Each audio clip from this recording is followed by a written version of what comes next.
Welcome to your regular program, The Light.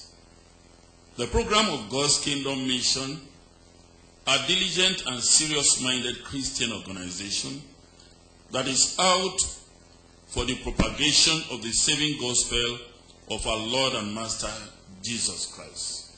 The gospel about the kingdom, which is the only hope of suffering humanity.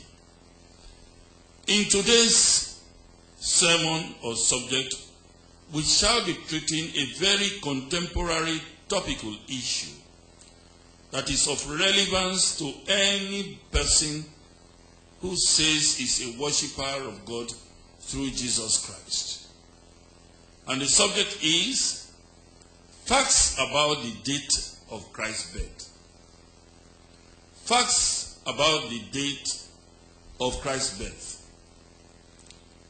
That the date of Christ's birth has continued to be a mystery in many places, in many churches, among ecclesiastical scholars, among even profane scholars, should not surprise anybody. Because indeed, the correct and accurate knowledge of who Jesus Christ is, which includes the revelation about the mystery of the date of his birth, is part and parcel of the knowledge of Jesus Christ.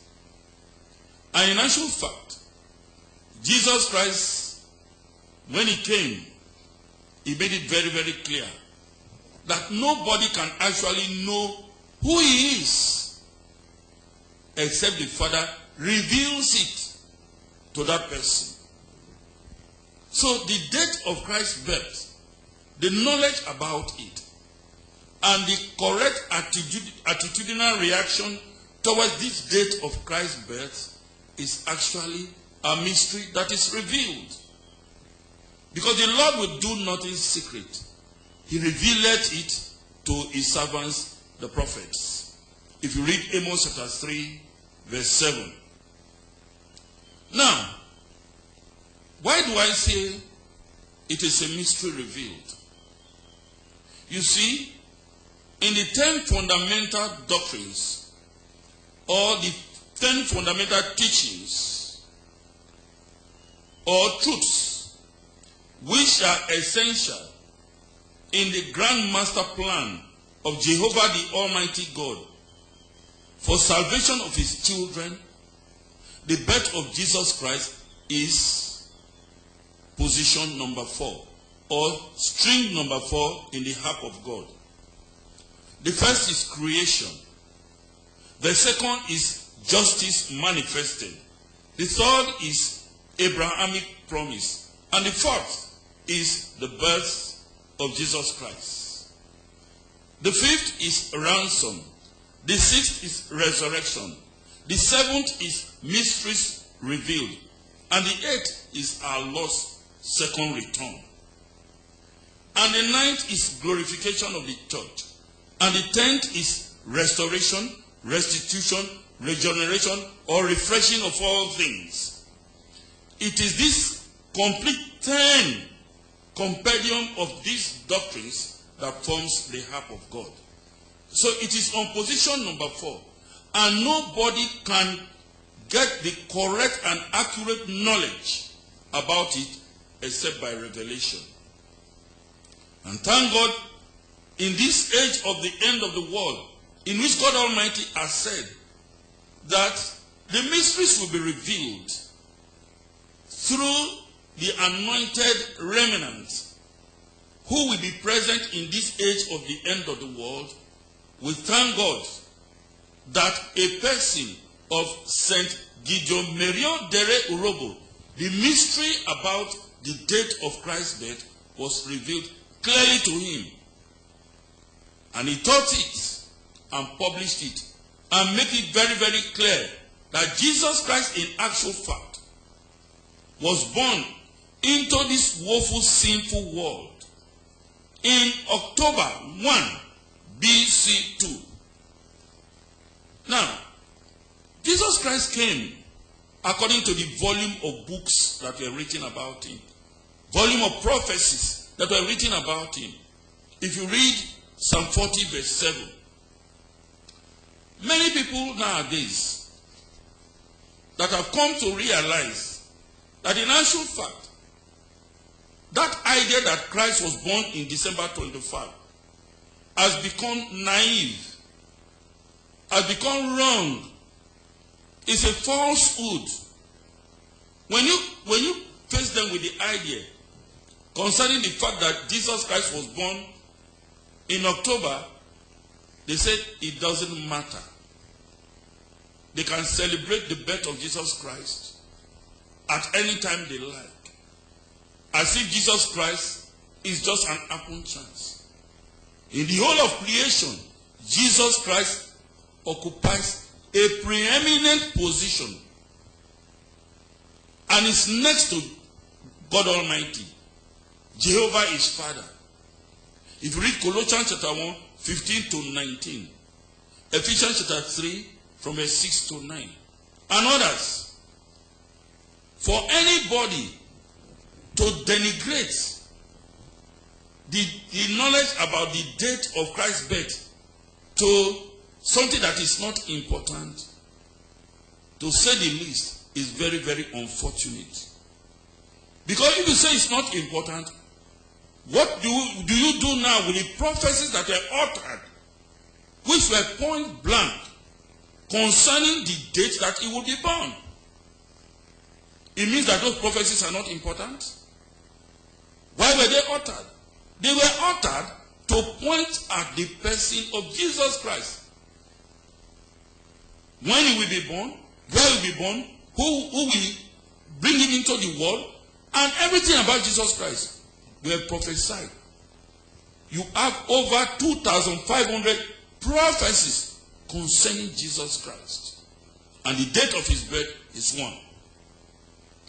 You see, the knowledge of the date of Christ's birth, the correct and accurate knowledge of God, separates the true servants of God from the false servants. The false ones will say it doesn't matter, and so teach anything they like. But the true servants will get the correct vision of what the date is all about. When I say that the mystery has been revealed, let me just go to contemporary situation in even what I would call the material world. You see, some facts may be observable things or events which people will just be glossing over. Until somebody will package these facts, it becomes a mystery revealed. Let me go to the physical world. Isaac Newton, in his days, was the person who first propounded the 3 laws of motion. He said, and he wrote, and he taught it, which were found to be correct. Law number 1, that everybody continues to be in the state of rest or uniform motion in the straight line except an impressed force acts on it. This was an observable fact before, but he packaged it. It became a mystery revealed at that time. Second, that the change of momentum per unit time is directly proportional to the force that is applied. It was already an observable fact, but he packaged it. It became a mystery revealed. And the third is action and reaction are equal and opposite. It was already an observable fact, but it became a mystery revealed. You see, that is why we say that, look, this mystery that is revealed about the date of Christ's birth were already facts that God had postulated or deposed in the Bible. In other words, it shouldn't have been difficult for people, if not that they are in error or falsehood. They would have been able to know. And what were the facts? What are the facts which God Almighty privileged his children to see in his holy books? Because all scriptures is given by inspiration of God and is profitable for doctrines, for instructions, for corrections, for reproof in righteousness, so that the man of God may be perfect, thoroughly furnished towards all good works. If you read 2 Timothy chapter 3, verses 16 and 17, and in 2 Peter chapter 1, 20 to 22, it is written that the prophecy came not of old by the will of man, for only men of old wrote or spake as they were moved by the Spirit of God. So, my dear listeners, what are the unquestionable facts which God Almighty puts down for we to be able to empirically arrive at the date of his death? What are the facts? Fact number 1 is that Jesus Christ was killed according to God's arrangement in the Passover day. The day that is called Passover was when Jesus Christ was killed. And the Passover day is Nisan 14. Some people might be surprised. Why did I say Nisan? Nisan is the first month of the Jews. And that month, Nisan or Abib, corresponds to our later part of March to early April. So the 14th day of the first month of the Jews, which is now early April, was when Jesus Christ was killed. That is a fact which God Almighty put down. Jesus Christ was created and already slated to give his life as a ransom for redemption of mankind. If you read Revelation chapter 13, verse 8.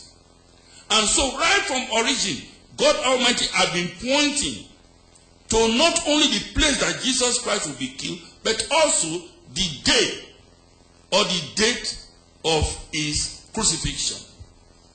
For example, Father Abraham, when he wanted to sacrifice his son Isaac as directed by God, if you read Genesis chapter 22, from verses 1 right down to 16. In fact, in verses 2 and 3, it is stated that God Almighty directed him to take his son Isaac to Mount Moriah. And fellow listeners, you know what? Mount Moriah is exactly the place called Calvary, one of the mountains around Jerusalem. Exactly the place that Christ was killed. Some people might be shocked. And it will interest you to know that it is exactly that Passover day that also Abraham was commanded to carry out this act. God was indirectly pointing to what he will do, what will happen in that faithful Nisan 14. By the time he wanted to institute it formally, the Passover date, which was exactly the day when the Jews left Egypt on their epic journey, to Canaan, he made sure that that day of their redemption of ransom of the firstborn, or church of the firstborn, or the firstborn, which was a type of the church of the firstborn, that day was Nisan 14. And he made sure that the slaying or the killing of the lamb took place at that day. I say this because it is very, very clear in the Holy Bible. If you read Exodus chapter 12, from verses 1 right down to 30, he made sure that he gave the instruction to the natural Jews that they should kill the Passover lamb on the 14th day of the first month. he was indirectly pointing out the date that Jesus Christ, the Lamb of God who taketh away the sin of the world, as identified by John the Baptist in John chapter 1 verse 29, will be killed. He was the Passover lamb. If you read 1 Corinthians chapter 5 verse 7. Then come Daniel the prophet. In his vision concerning the coming Messiah, he made it abundantly clear, as revealed to him by angel Gabriel, that the Messiah himself will come into the scene and be anointed when he will be 30 years old. If you read Daniel chapter 9, 25 to 27, and that in that day that he will be anointed, he will be identified.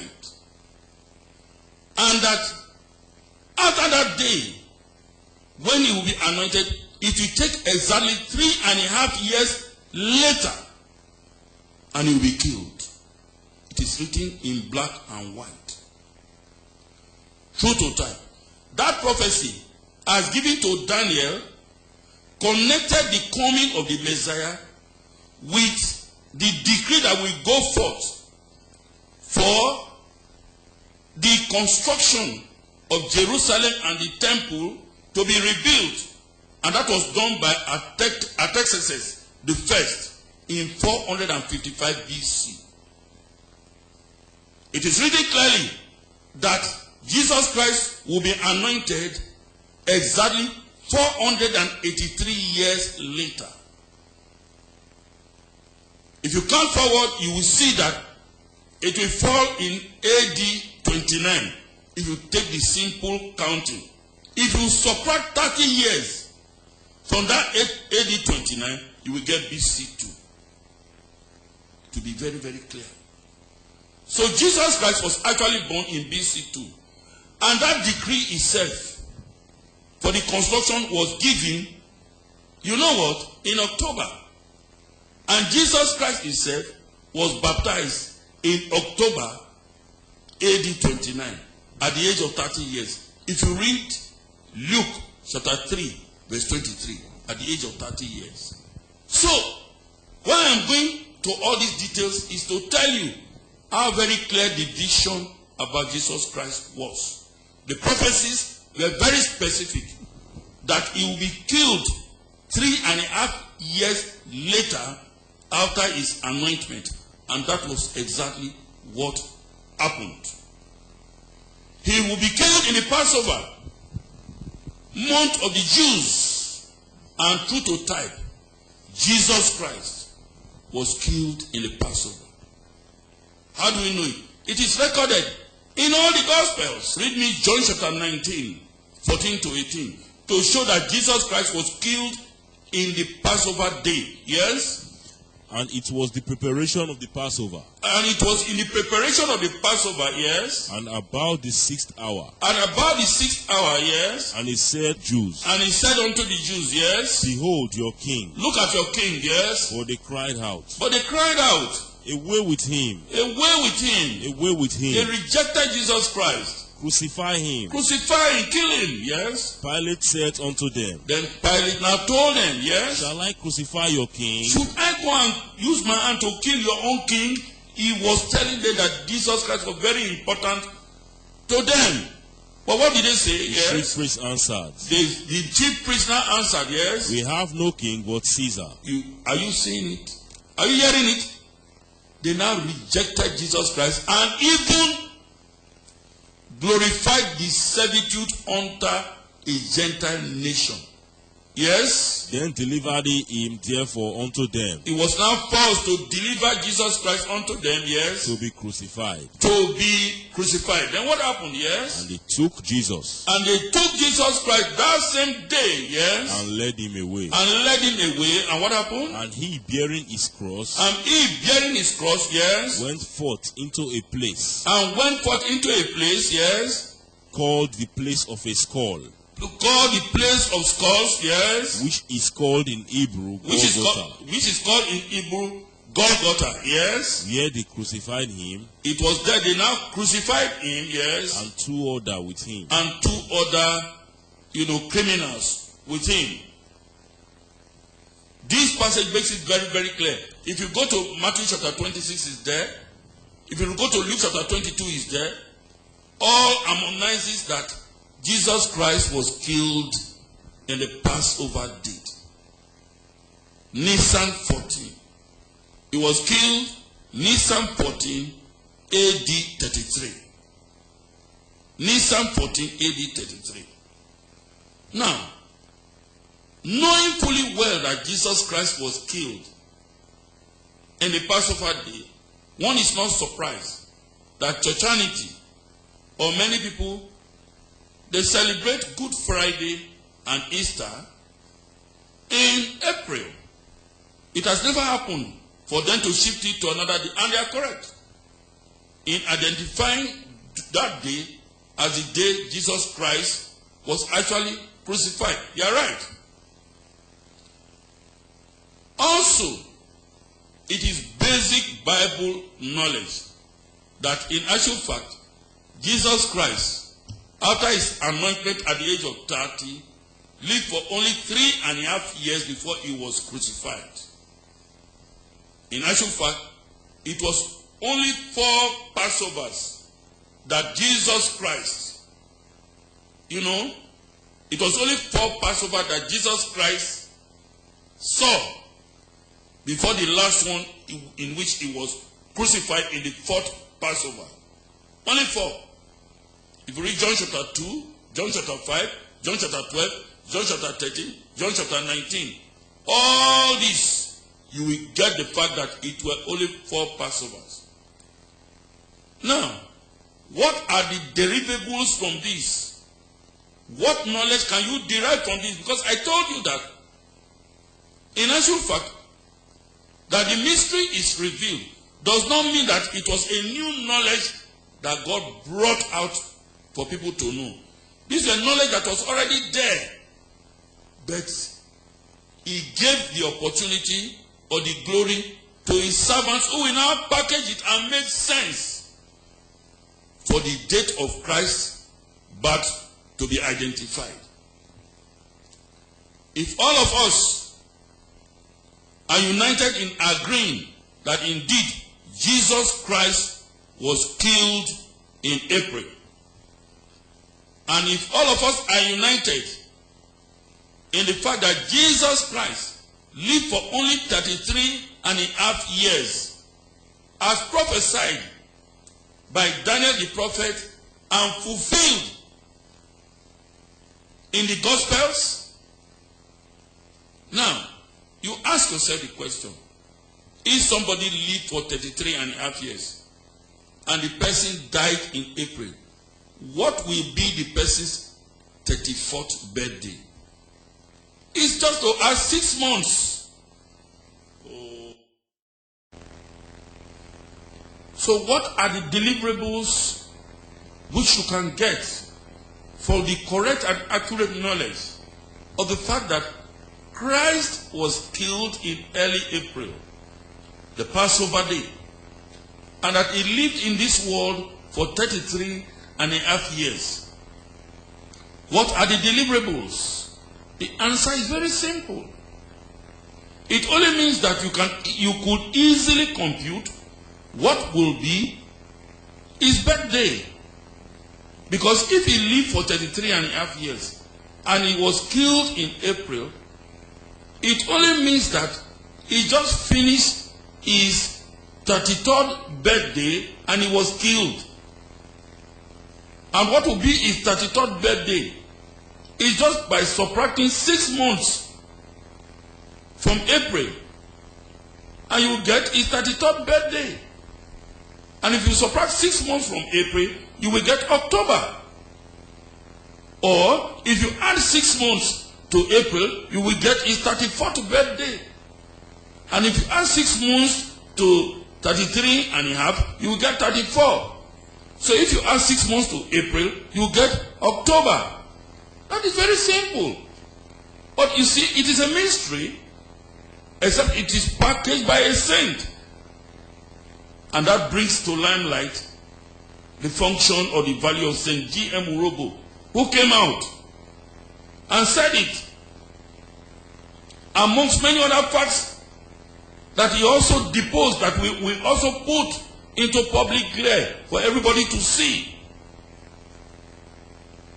And my dear listeners, if somebody is born in the month of October, what are the deliverables you will get? You will get a lot of deliverables. One, you will be able to know which month the person was actually conceived. And how do you know? Remember, Jesus Christ, his own pregnancy was perfect. It had no bearing with menses or last menstrual period, which some people will normally say that a normal pregnancy would be for about 40 weeks, 280 days from the last menstrual period, the first day of the last menstrual period. I that I'm talking to you, I'm a medical doctor. But this one does not obey that. This one is a perfect 9. Perfect 9. You just have to subtract 9 months. 9 months, subtract it from October, and you get the month in which he was conceived. If you subtract 9 months from October, you get January. And keep all these things that you are deriving in fact, in view, because we will use them.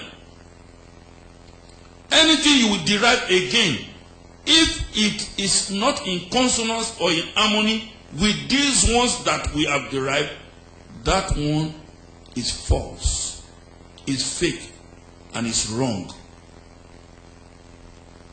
We are also cognizant of the fact that John the Baptist was senior to Jesus Christ with 6 months.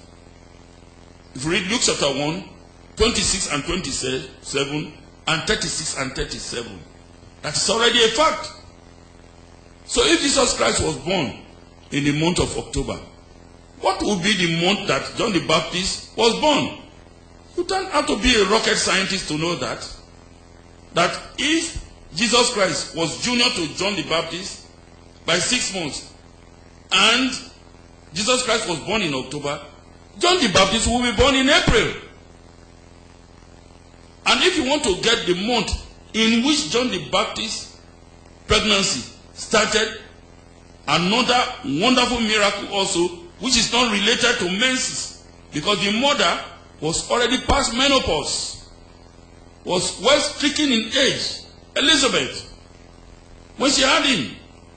If you want to know the month that his own pregnancy starts, very, very simple. Use the same principle. If you subtract 9 months from April, you will get July. Or you add 3 months to April, you will get July. Please keep all these deliverables in view. Anything you want to arrange later, if it is not in consonance with these deliverables, that one will be dead or wrong on arrival. Now, let us go to Bible chronology, which is so clear in harmonizing with these deliverables which we have just said to you. And what is it? You see, the life of Jesus Christ, right from ever before he was born until he died, until today, has already been prophesied. And as God will have it, his obstetric history was written in the Bible. Jesus Christ is the only person in the whole of the Holy Bible that his obstetric history was itemized right from the first day that he entered the womb of Mary. And you know what? It was written by a medical doctor. If you read Colossians chapter 4 verse 14, Luke who was actually not a saint and not an apostle, but a minister. It was himself that God used to write it clean and clear, accurately, chronologically, the events of the birth of Jesus Christ. So let's go to Luke chapter 1. Luke chapter 1. Read from verse 5 right down to 13. Then from 23 right down to 35. Then 39 right down to 45. Then 56 and 57. But first read Luke chapter 1 from verse 5 right down to 13. Yes. There was in the days of Herod, yes, the king of Judea, a certain priest, mark the position of the person. A priest, yes, named Zacharias, yes, of the course of Abia. He was running the course of Abia. Abia is the Greek pronunciation of Abijah. What is this course of Abia? What is this town of Abia? What is this routine of Abia? As written in this Luke chapter 1 verse 5. What is it? This one will now take us to 1 Chronicles chapter 24. 1 Chronicles chapter 24. Let me give the history. The fact is that ever before the time of David, King David, when God Almighty told them to put up a structure in which his presence will be felt, they built a tabernacle as directed by God, and it was mobile. And priests from the tribe of Levi were chosen to officiate, turn by turn. At a particular time, they were about only 4. Later, it got to 8. Later, it got to 16 of them. They were all priests, officiating, turn by turn. So, later, when it got to the reign of King David, at that time, he was just about preparing to build the temple in Jerusalem. But God told him that he would not be the one to build it, but his son, Solomon. So to package everything, to make the whole thing simple for his son, he now called Zadok, the high priest, and Samuel, the prophet, and all of them. They now prayed to God and now collected 24 priests from the tribe of Levi. These 24 priests will be assisted in their routine by hundreds of Levites who are their brothers who will be helping them. I am making this distinction because by the time you will come to how did they take their turns, it will make sense to you. And how did they do it? The 24 priests that were now taken, they now took lots and set them into positions to make a year. So 2 per month, 2 per month, 2 per month, or 1 for every 2 weeks, 1 for every 2 weeks, to complete the 12 lunar months of the Jews. Incidentally, my dear listeners, the Jews' lunar month, which is 12, corresponds with our own 12 lunar months that makes a year. The only thing is that where they start counting as month number 1. Where do they start? It is when our own year has traveled to March and a half. That is when their own year or their sacred year will start. You see, it goes to March and a half first. And that is where Nisan will start. Nisan is their first month, or Abi. So their second month, Iyar or Zik, will now start when it is April and a half. And the third month, Sivan, is May and a half. And the fourth month, Tammuz, will be June and a half. And the fifth month, Ab or Av, is when it is July and a half. And the sixth month, which is Elul, will be August and a half. And the seventh month, which is Tishri or Etani, will be September and a half. And the eighth month of the Jews, which is Bul or Machavian, will be October and a half. And the ninth month of the Jews, which is Chislu or Chislev, will be November and a half. And the 10th month of the Jews, which is Tebet, will now be December and a half.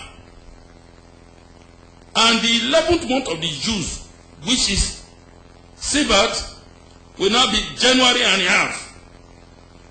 And the last month of the Jews, which is called Adar, will now be February and a half.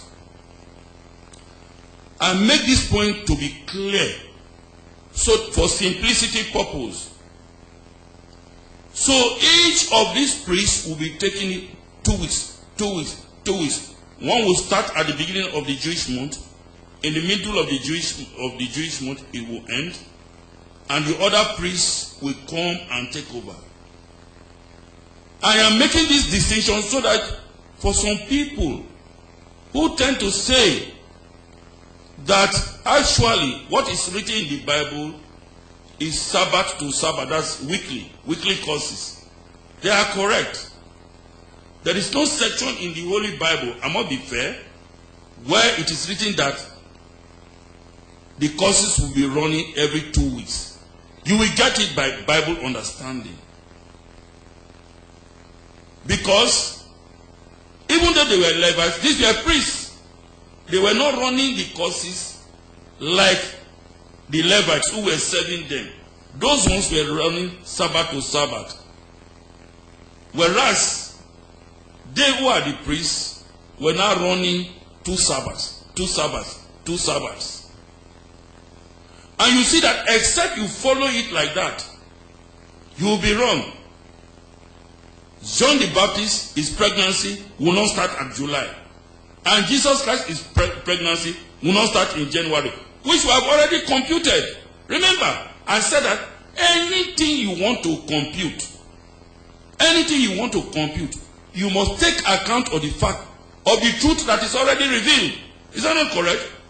If you arrange any other thing and you land as something that is at variance with the revealed truth, there will be problem.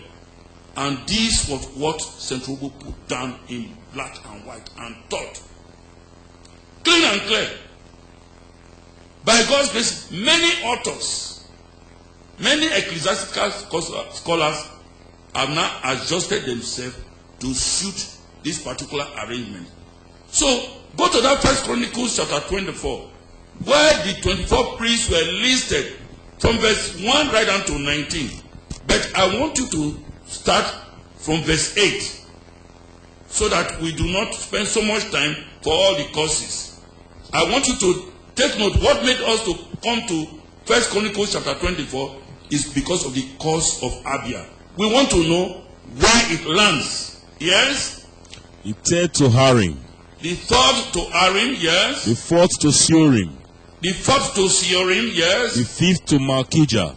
The fifth to Malchijah, yes. The sixth to Benjamin. The sixth to Benjamin, yes. The seventh to Hakos. Just note, the seventh and the eighth will be in the fourth month of the Jews. Is that not correct? Yes. That is Tammuz. And I have already told you before that Tammuz starts in the middle of June and will terminate in the middle of July. So Hakos, by interpretation, which means turn, will start in the middle of June and will end in the end of June. Is that not correct? Yes. Go on, yes. The eighth to Abijah. The eighth to Abijah or Abia, who will now start in the beginning of July and end in the middle of July. That's the fourth month of the Jews. Just stop there. Go back now to the Luke chapter 1 from verse 5 again. So you will now understand where this course had fallen. We want to match Bible chronology. Whether it will agree with the truth, we already have found out that John the Baptist's pregnancy must start in July. Anything other than it will make everything a falsehood. Is that not correct? Yes. Go on, yes. There was in the days of Herod, Yes. the king of Judea, Yes. a certain priest named Zechariah, Yes. Go on. of the course of Abia, He was running the course of Abia right from the time that David and Co. put these courses. They maintained the names. It does not mean that Abijah, who was the original priest, lived till the time of Jesus Christ. No. This was over 500 years later. These courses survived even during the time when they were exiled, carried to Babylon. When they came and reconstituted the courses during the time of Nehemiah and Ezra, they still followed the pattern as written down by David and Co. and arranged by them. They maintain the names even till today as I'm talking to you. If you go to Jerusalem, they are still maintaining these names. Up to the extent the names of these courses have now become towns over there. Go and check the internet. All these 24 priests, there are now towns in the area of Palestine to immortalize their names and show how important this thing is. So he was now running the course of Abia. What is the course of Abia? From the beginning of July to the middle of July. Go on, yes? and his wife was of the daughters of Aaron. His wife also was of the daughters of Aaron. Meaning that she was actually from the tribe of Levi. Yes? And her name was Elizabeth. And her name was Elizabeth. Yes? And they were both righteous before God, And they were both righteous before God. Yes? walking in all the commandments and ordinances of the They Lord, were walking in all the commandments of God. Yes? blameless, They were blameless. Yes? and they had no child. But they had a challenge. Like many righteous men. Look at Abraham. He had a challenge. Look at Isaac. The same thing. Many prophets of God, they had these challenges. Look at him now. A righteous man. He had the challenge of infertility. Yes? Because that Elizabeth was barren, Elizabeth was barren. Yes? and they were both now well stricken in years. You see, both of them, that means Elizabeth was not menstruating anymore. She was old. Just like Sarah in the Bible. Is that not correct? Yes. Yes? And it came to pass It came to pass that while he executed the priest's office that while he was carrying out this priest's office, yes, before God in the order of his course, in the order of the course, look at how Luke was writing it. He was very specific. He was not running another course. That is 2 weeks. From beginning of July to the middle of July, he was running it. Yes. according to the custom of the priest's office, According to the custom of the priest's office, yes, his lot was to burn incense. his duty was to do what? Burn incense. That was the function of the priest. Yes. When he went into the temple of the Lord, When he went into the temple of the Lord, gone, and yes. the whole multitude of the people were praying And the whole multitude would be praying at the courtyard. Yes. without at the time of incense. Thank you. At the time of incense, yes. And there appeared unto him an angel of the Lord, Are you getting it? There now appeared unto him an angel, yes. standing on the right side of the altar of incense. Yes, standing at the right hand of the altar of incense, yes. And when Zachariah saw him, And when this priest saw this angel, yes, he was troubled, he was troubled, yes. and fear fell upon And him. he was afraid, yes. But the angel said unto him, But the angel now cooled him or calmed him down, yes. Fear not, Zachariah, You should not be afraid, Zachariah, yes. for thy prayer is heard. Your prayer is now heard. In other words, they have been praying that they should have a child. They were not hopeless. Yes? And thy wife Elizabeth shall bear thee a son, Your wife Elizabeth, if you sleep with her, she will produce a child. Yes? and thou shalt call his name John. And thou shalt call his name John, meaning the grace of God. Yes? And thou shalt have joy and gladness, And you will be now glad. For example, it is natural. Yes? that many shall rejoice at his birth. Many shall rejoice at the birth of John the Baptist. Yes? For he shall be great in the sight of He the shall Lord, be great. Yes? and shall drink neither wine nor strong drink, Yes. He will be somebody that is fully dedicated to the work of God. Yes? and he shall be filled with the Holy Spirit, He shall be filled with the Holy Spirit. God. Yes? even from his mother's womb. Even from his mother's womb. Yes? And many of the children of Israel Yes? shall he turn to the Lord their God. Go to verse 23. Yes? And it came to pass And it came to pass, that yes, as soon as the days of his ministration were accomplished, my dear listeners, when was the days of his ministration complete? It will be in the middle of July. As soon as he had finished his officiation, yes, he departed to his own house. he went to his own house, yes, which was in the hill country, yes. And after those days, And after those days of his ministration, Matthew, you see how Luke is putting everything in almost daily perspective. After the days of his ministration. Well, but yes, his wife Elizabeth conceived, simple. His wife Elizabeth now became pregnant in late July. After mid-July. Is it not late July you will call? Yes. Matthew, I have already told you that if from the chronology you come and discover by your arrangement that the pregnancy of John the Baptist will now start in even June, you will be wrong. August, you will be wrong. It must be July because that is already a known fact. Already packaged by God for you to be able to know and make your necessary deductions and conclusions and permutations.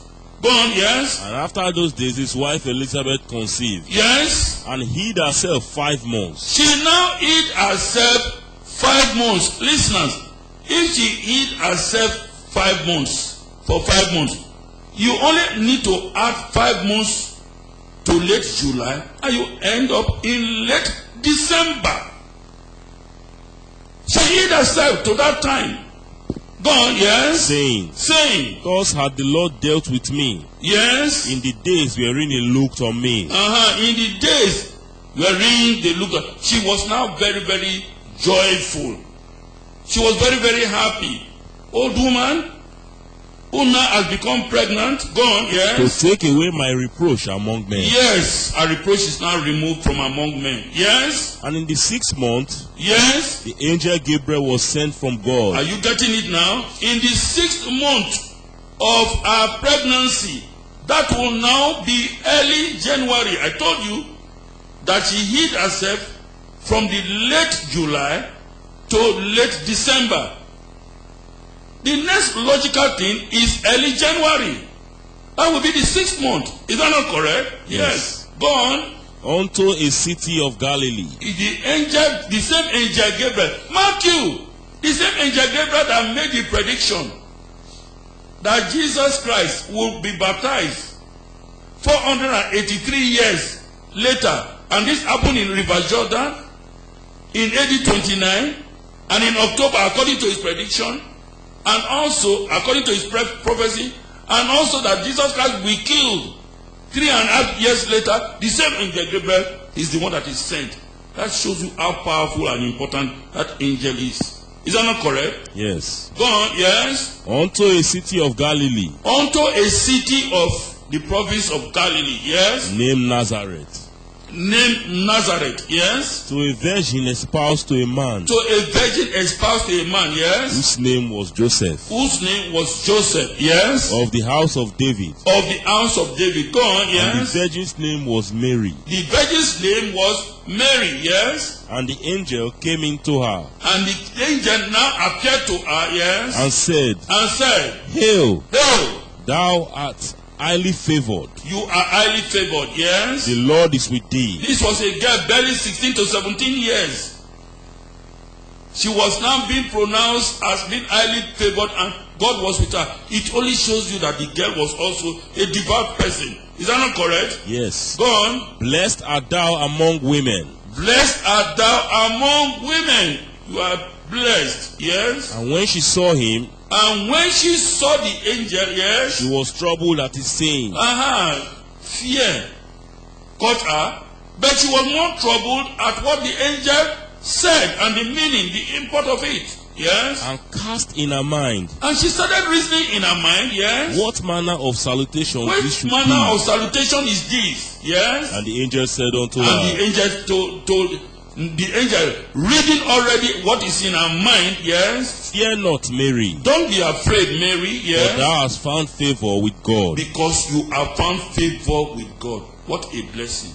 For you to be on the side of favor of God is a big blessing, yes. And behold, thou shalt conceive in thy womb. You will conceive in your womb, yes. And bring forth a son. And you will bring forth a son. And shall call his name Jesus. And you will call his name Jesus, meaning Jehovah is salvation. Yes. He shall be great. He shall be great, yes. And shall be called the Son of the Highest. My dear listeners, when this event happened, early January, remember we had already said that any computation, any prophecy, any chronology by arrangement that will negate the fact that Jesus Christ, his pregnancy started in January, will be wrong. Is that not correct? Correct. Even without reading this, we had already discovered that one and taking that one as a given conclusion. Go on, yes. And the Lord God, yes, shall give unto him the throne of his father David. Yes, and the dialogue continued. Go on, yes. And he shall reign over the house of Jacob forever. Go on, yes. And of his kingdom, yes, there shall be no end. Go on, yes. Then said Mary unto the angel. Then Mary now told the angel, yes. How shall this be? How can this be possible, angel? How can this be possible? Yes. Seeing I know not a man. Because I've not slept with any man. I've only just been betrothed to my husband. We have not started sleeping. Yes. And the angel answered and said unto her. And the angel now told her, yes. The Holy Spirit shall come upon thee. This thing that will happen will be a miracle from God. It is the power of God that will overshadow you. Yes. And the power of the highest shall overshadow thee. Go on, yes. Therefore also, yes, that holy thing which shall be born of thee, the person who you will born, yes, shall be called the Son of God. Shall be called the Son of God. As the announcement has taken place, the implantation has taken place, the fetus has started. Go on, yes. And behold, yes, thy cousin Elizabeth. Now the angel now reveals something which Mary was ignorant of. All these things that took place, how Elizabeth hid herself, because they were almost about 10 miles away from each other. And in those days, 10 miles was quite a distance, you know. She did not know this, but the angel revealed these things to her. Yes? She had also conceived a son in her old age. That as your own pregnancy is starting now, note your cousin Elizabeth, what we say your mother or your senior auntie, she is already pregnant. And what did the angel say? And this is the 6th month with her. And this is the 6th month with her. It is from here we compute straight away that John the Baptist is senior to Jesus Christ with 6 months. And it's just straightforward arithmetic. Go on, yes? Who was called barren. Who was called barren, yes? For with God nothing shall be impossible. Go on, yes? And Mary said, Behold, the handmaid of the Lord. Yes, behold, the handmaid of the Lord, I surrender my life. Yes? Be it unto me according to thy word. Yes, according to what you have already said, let it be like that. And the angel departed from her. And the angel now departed. Yes, what happened? And Mary arose in those days. And now Mary arose in those days. Note, Mary had already started her pregnancy. God will not have to wait another minute. It has started, yes? And went into the hill country with haste. Yes, with haste. That she went with haste shows that it was an immediate journey. And that actually the journey is not very far. Like what I said, it's only about 10 miles. Go on, yes? Into the city of Judah. Into the city of Judah, yes? And entered into the house of Zechariah. Yes, because it was a known place. She now entered the house of Zechariah, yes? And saluted Elizabeth. And now saluted her auntie, her senior auntie, yes? And it came to pass. And it came to pass. Watch what will happen, listeners, yes? That when Elizabeth heard the salutation of Mary, immediately the sound landed in the external auditory meatus of Elizabeth. What happened? A babe leaped in her womb. Look at what happened. Another miracle. The baby in the womb of Elizabeth moved, jumped. It doesn't mean that was the first time the babe was kicking, because usually children start kicking at about the 4th month or the 12th week. But you will notice it when it's about 5 months old. You will notice it very well. But this type of kicking is a big one. It's a kicking of rejoicing. And the Bible will explain it for us. Go on, yes? And Elizabeth was filled with the Holy Spirit. And Elizabeth was what? Filled with the Holy Spirit. Something happened to her. She was now energized and empowered spiritually. Yes? And she spake out with a loud voice. And she now spake with a loud voice. Yes? And said, Blessed art thou among women. She now immediately, through the power of the Holy Spirit, now addressed a young girl, a damsel. Blessed are you, Mary, among women. Yes? And blessed is the fruit of thy womb. Look, you are already pregnant. You, Mary. Blessed is the fruit of thy womb. Yes? And whence is this to me? How is this to me? Yes? That the mother of my Lord should come unto me. She now called Mary the mother of our Lord. Can you imagine the big title? In other words, the person that Mary was carrying in her womb was a Lord. Is that not correct? Yes. And Mary was the mother. And in actual fact, is Jesus Christ not the Lord of all of them? Yes. He was the Lord of all of them. Go on, yes? For lo, as soon as the voice of thy salutation sounded in my ears, as I heard the voice of your salutation, what happened? The babe leaped in my womb. Yes. For joy. Are you hearing it? That type of kicking of John the Baptist in the womb of Elizabeth was a kicking of joy. It was not just an ordinary kick. In other words, you can imagine the babe was dancing inside the womb of Elizabeth. Because some people might think that's the first time that the baby kicked. It's not so. We as medical doctors, we know that babes kick earlier than 6 months. Go on, yes? And blessed is she that believed. And blessed is she that believed, yes? For there shall be a performance of those things which were told her from the Lord. If you go on and on, the dialogue is very, very interesting. But go to verse 56 and 57. Yes? And Mary abode with her about 3 months. Mary now stayed with her. Mark you, Mary undertook this journey in January. If you add 3 months to January, 3 plus 1, is it not 4? Yes. You will end up with April. But and I always say, always follow that the first initial deliberables. We had already said that John the Baptist must be born in April. Have we not said it before? Yes. And that his pregnancy must start in July. We have seen that everything is corresponding. Let us see at this, after 3 months, what will happen. Yes? And Mary abode with her about 3 months. Go on, yes? And returned to her own house. And returned now to our own house. Then what happened? Now Elizabeth's full time came. In April, Elizabeth's full time to deliver came. Yes? That she should be delivered. That she should be delivered. And Yes? she brought forth a son. In April, to the glory of God. You see how the chronology now has matched with our original deduction. That since Christ lived for 33.5 years and was killed in April, he would have been born in October.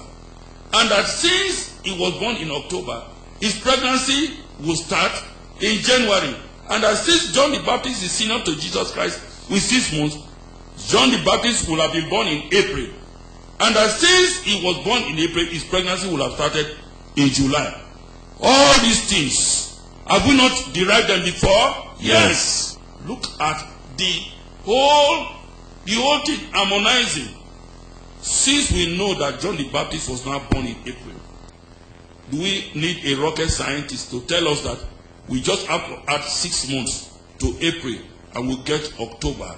That is when Christ was born. So using Bible chronology, we have now confirmed our initial findings straight away. And my listeners, I want to give you more facts. At the time that Mary's full time came, if you read Luke chapter 2 from verse 1, a certain event took place. And what was it? It happened that was the time that Augustus Caesar now passed a decree for census to be carried out in the Feast of Tabernacles. Because that is the only time that usually the Jews will coalesce and come together. He knew. But in addition to that, there was a reason to fulfill what was already prophesied, that Jesus Christ will be born in Bethlehem of Judea, the city of David, and they were living in Nazareth. At that time, God wanted to move them to the place where that prophecy must be fulfilled. Jesus Christ must be born in Bethlehem, the city of David. So when you are putting the information together, remember that it is to fulfill a prophecy in Micah chapter 5 verse 2. That is where the Savior will be born. So when the decree went out, which happened in the month of Tishri or Etani to coincide with the time of the Feast of Tabernacles, Mary and Joseph now moved to Bethlehem. And all of you know the story. They did not have any accommodation. To fulfill the Bible prophecy that where Jesus Christ will be born will be a place of animals. Everywhere was filled up. If they did not move, they would have had a place. Is that not correct? Yes. Everywhere was booked, full. And you look at pregnant Mary. Arriving, Jesus Christ was now born in a manger. And of course, the announcement was given to shepherds who were out watching their flocks by night. I am saying this thing if you read Luke chapter 2 from 1 to 8. But why should the shepherd be outside watching their flocks by night? It was because the atmosphere was commodious. The Jews usually have 4 seasons. There is the spring, there is the winter, there is the autumn, there is the summer. At autumn, in which the month of Tishri or Etanim also is, in actual fact, many people call the Feast of Tabernacles the autumnal feast. The weather is normally very warm, commodious, and convenient for any outdoor activity to take place. And saying so, to go against any idea of any person saying that the birth of Jesus Christ took place in December 25, which will not be commodious, it will not be convenient. Shepherds are not usually out in December to go and watch their flock by night. It will be very, very cold, like what some people will say, criminally cold. They will be killed. Usually in December, many people in Palestine will be indoors. Go there even up till now. Many of the rivers, many of the lakes will be frozen to ice. So that song, which many people sing, that there for us, Noel, the angel did say, was a certain poor shepherd in fields as they lay. In fields where they lay was a cold winter night that was so wanting. It's a lie. That song is not in the Bible, and it's not derived from the Bible. It's their own fallacy. The journey of Mary and Joseph to Bethlehem did not take place in the cold of winter. It took place in the month of Tishri or Etanim, which is the month of the Feast of Tabernacles, the Feast of Booths, or the Feast of the 7th month, or the Feast of Autumn. That was the period where that traveling took place. Now, to show you that the weather condition is very, very cold. During the winter months of the Jews, read me Jeremiah chapter 36 verse 22 from the New English Bible or the Living Translation. Let us see whether that period is very, very cold. Yes? It was the 9th month. Yes. It was in the 9th month. The 9th month of the Jews is called Chislev. And the 9th month of the Jews corresponds with later part of November to early December. Is that not correct? After that one, you enter the 10th month of the Jews, which is called Tebet, which is the later part of December to early January. These are cold or winter months. Yes? And the king was sitting in the winter apartment. And the king was sitting at that time in the winter apartment. Yes? With a fire burning in the fire pot in front of him. Are you getting it? The king was indoors with fire by his side, and that is the character. Did they tell us that the shepherds were outside with fire by their side? No. This passage alone tells you that the winter months of the Jews is very, very cold. Now, I brought this point to show you that the journey of Joseph and Mary couldn't have taken place in winter, and that Jesus Christ's birth couldn't have taken place in the winter months, and that the shepherds couldn't have been outside watching their flocks by night in winter month. These are the reasons. Now, what about this December 25? December 25, for your information, my dear listeners, is a very obnoxious date. It was the date for the pagan worship of the sun god, Saturnalia. Because usually, when December 25, in fact, from December 22nd, when it comes, the sun starts increasing in luminous intensity, That's the number of hours of the day where the sun will come out will start increasing. It is an observable thing. So these Gentiles, godless nations, they will be worshiping idols. It's right from the kingdom of even Egypt to Assyria, to Babylon, to Medo-Persia, to Greece, to Rome. All of them, they will be worshiping this sun god. And during this worship, sexual orgy, drunkenness, because they use it as a time to, fight winter. Boisterous festival. A lot of frolicking and partying takes place during this period. In addition to that,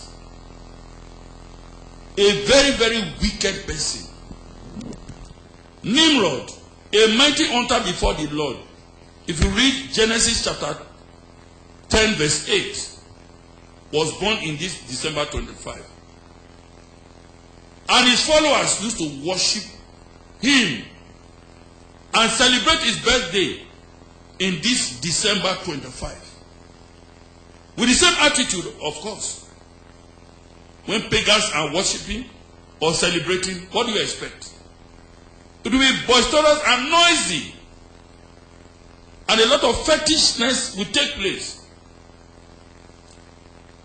So, one also wicked ruler at that time, called Antiochus Epiphanes, he was a Seleucian or a Grecian, and went to Jerusalem and went to kill pig and desecrated his temple and said that they should be worshipping in this December 25. Maccabees, the natural Jews and others, fought against him and defeated him. And now, they now put a feast of the Jews, which was not originally a festival of the Jews, to rededicate the temple in December 25. It's a winter feast of the Jews. Read me John chapter 10 verse 22. Jesus Christ himself observed it. So, December 25 was known by the Jews as a day of resistance. Is that not correct? Fighting paganism. But paganism crept through the back door when apostasy of the early Christians now crept in. As predicted by St. Paul in 1 Timothy chapter 4 from verse 1. That in the last day many shall depart from the faith, giving heed to seducing spirit and doctrines of the devil. One of the doctrines of the devil is to go and insert the name of Jesus Christ in December 25 and call it Christmas. It's a devilish festival. So read me that John chapter 10 verse 22 to show you that that feast of dedication, which is also called Festival of Lights, or in Hebrew language, Hanukkah, that feast is there. It was a feast of resistance to resist godlessness. It was a feast to purify the temple which Antiochus Epiphanes defiled. Yes?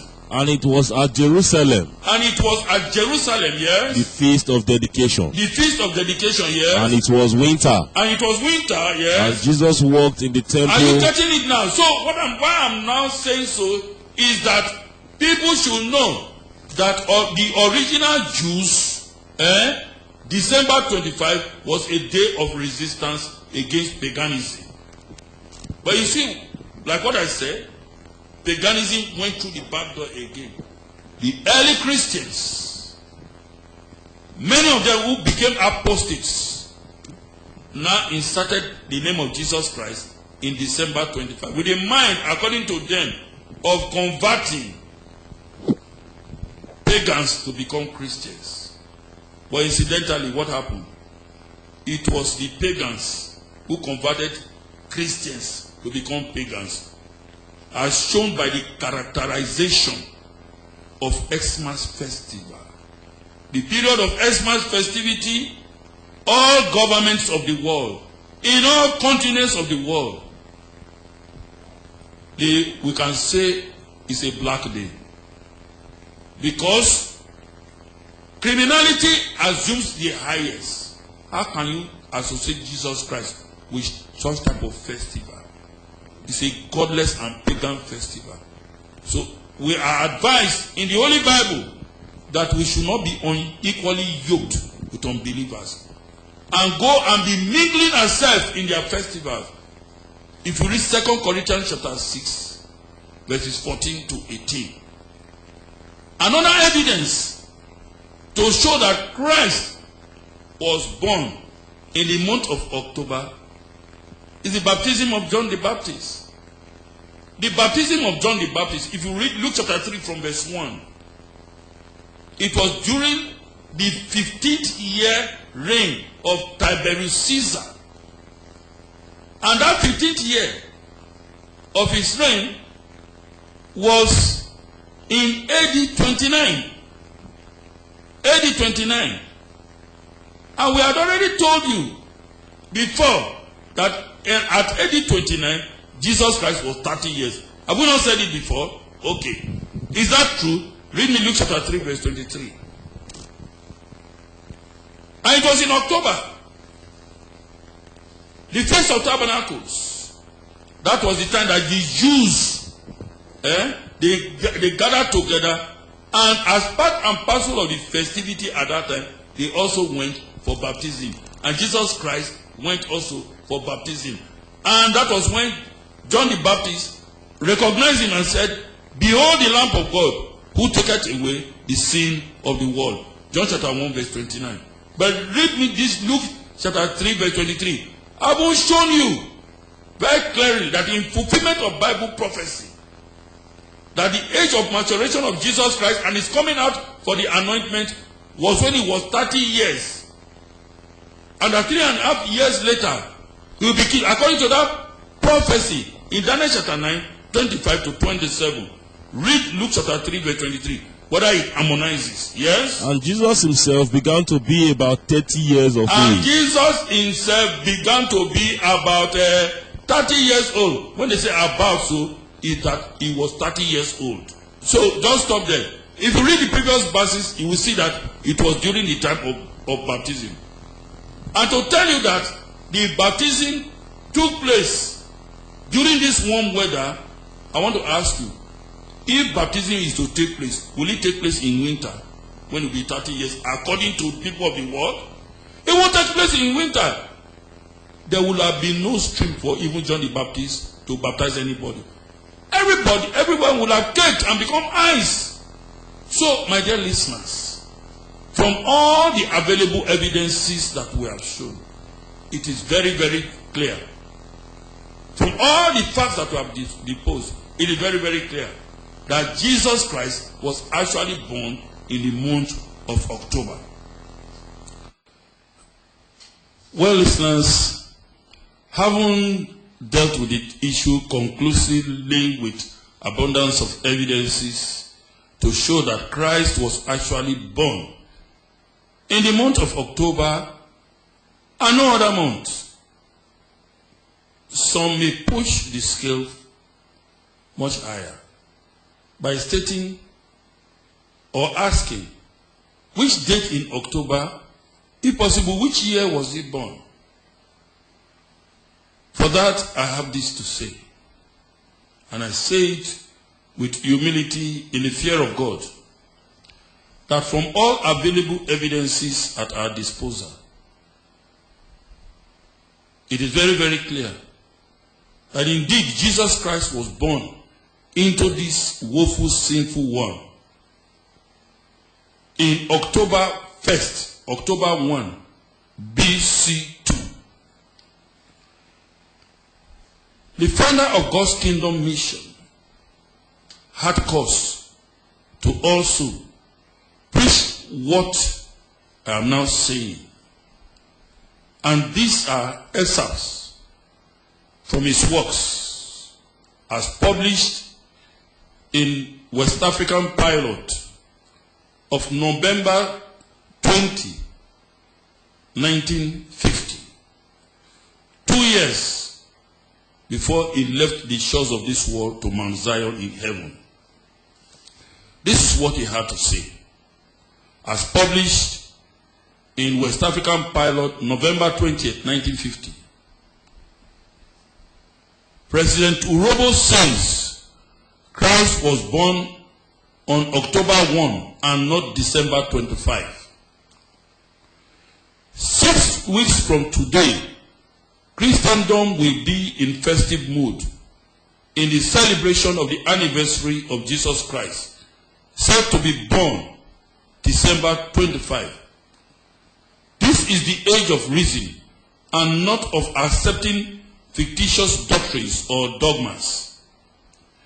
A careful perusal and meditation on President G.M. Urobo's sermon, published below, is an eye-opener and will no doubt be of interest to many.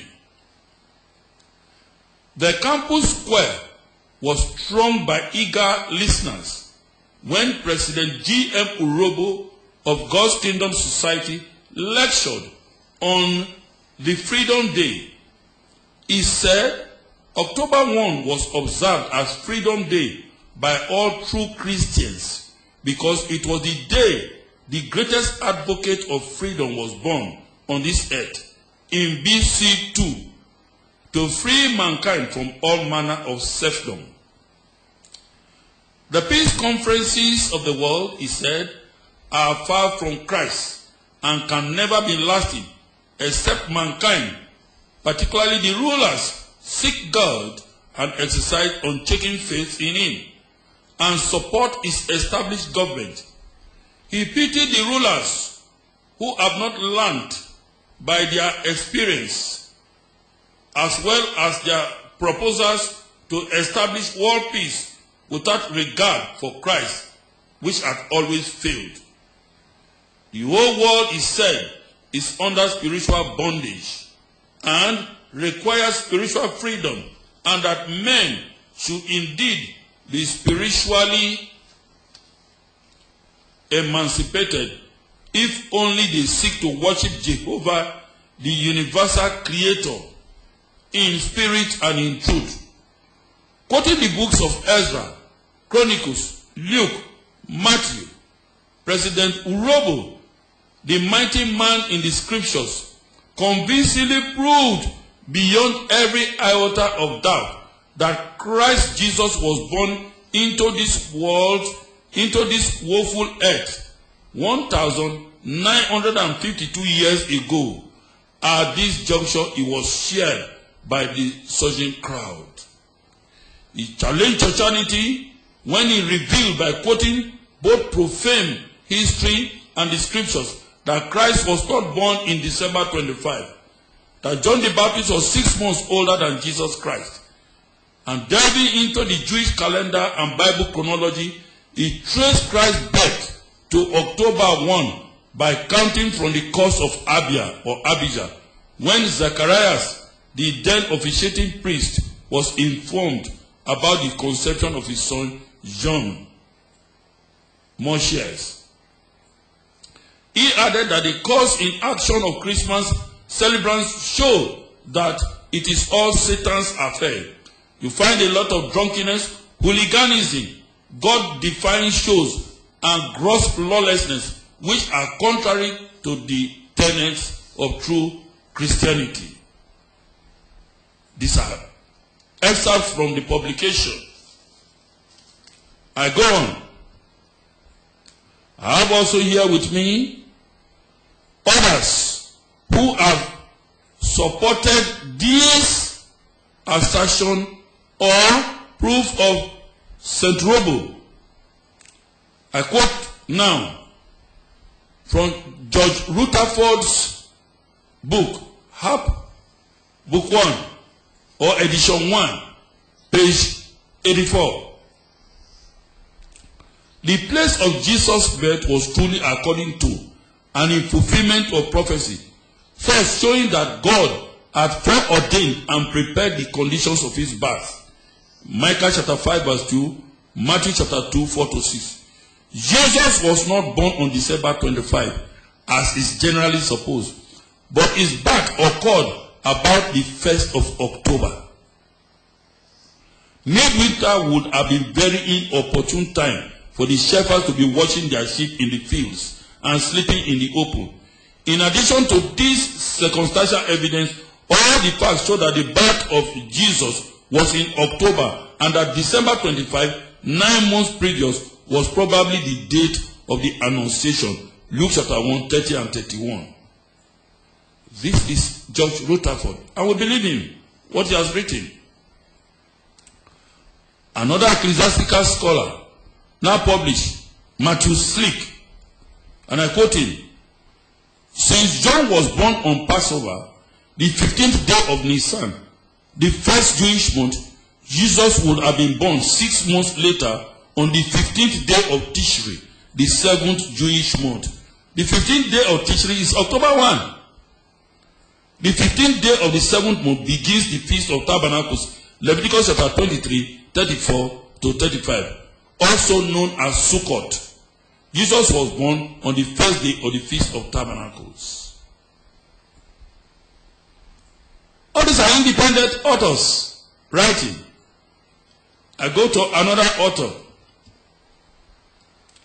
All scriptures is given by inspiration.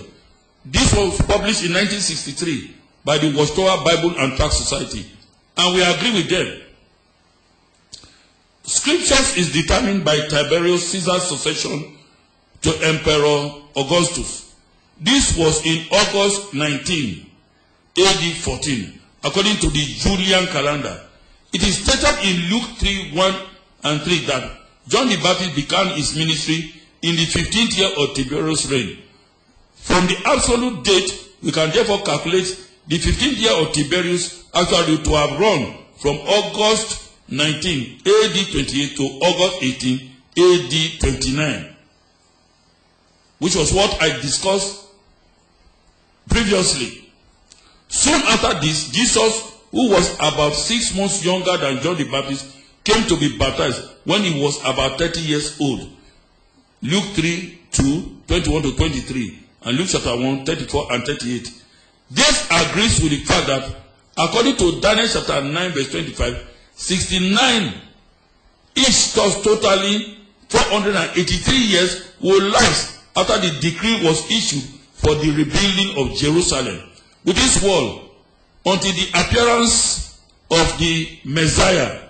That decree was issued by Artaxerxes I in 455 BC, taking effect in the later part of that year.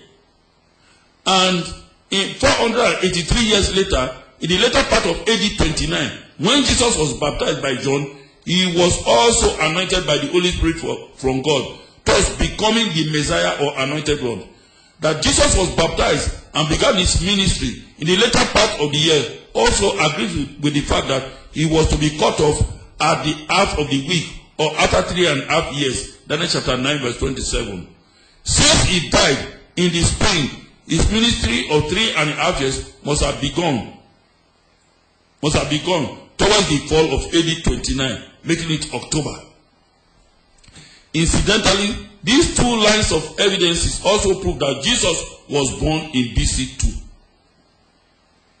All these facts are independent of each other. It is very, very certain that the actual fact, according to what St. Robert wrote, which we believe and we follow, that Jesus Christ was actually born in October 1, BC 2. It is incontrovertible. And many authors are supporting that date. Well, but for the purpose of many people who might not be able to follow all the logic, we always say that, yes, we can prove the month easily. But to go to the details of proving both the year and the actual date is meant for those who can chew bone. But for now, we want to end this topic on facts about the date of the birth of Jesus Christ. May God bless you as you have interrogated the program. Amen. God's Kingdom Mission heartily appreciates the fact that you have taken part of your precious time to listen to this program. And the Lord will certainly bless you for it. However, in order to positively impact on this program, we will gladly accept or welcome your financial contributions through the following portals. God's Kingdom Mission Polaris Bank account number 17710822203. God's Kingdom Mission Polaris Bank account number 17710822203. And the other is God's Kingdom Mission Access Bank account number 00027977753. God's Kingdom Mission Access Bank account number 00027977753. May the good Lord bless you as you invest in this laudable project. Amen.